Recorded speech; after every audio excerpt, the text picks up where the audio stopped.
So, hi guys! Good morning! So, for today's mini vlog, tara samahan nyo kami at, ayan, nandito kami ngayon sa Pismo Beach at dito kami, ito yung hotel na pag-i-stayan namin at ayan, so ito yung loob, ayan yung 2 bed and ito yung bed nila, ayan, kung makikita nyo, diba?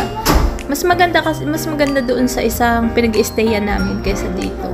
Pero okay na rin to kasi hindi rin naman kami magtatagal. So ayan, tuwan-tuwa ang mga bata at ayan na. Sa sobrang tuwa nila kasi nga ayan. Tas ito yung nila, bathroom, ayan. So ayan yung loob. Sorry about doon sa toilet. Hindi ko sinasadya na makita agad. Tapos, ayan, ito yung shower, ito yung yung painting nila dito, ayan. So, sobrang excited nga ng mga bata, ayan, agad sila ay nagsakay na agad sa nagsampa agad sa bed, kasi nga, ayan, at tapos ito, meron din nga pala sila ditong hair dryer, ayan, makikita nyo, tinignan ko talaga. Tapos, ang pinaka gusto ko talaga dito, alam mo, pag pumupunta ako sa hotel na ganito, ang tinitingnan ko dito kung meron silang refrigerator at coffee maker. Yun talaga. So, ayan. So, pag open ko ng na to, ayan, meron ding microwave.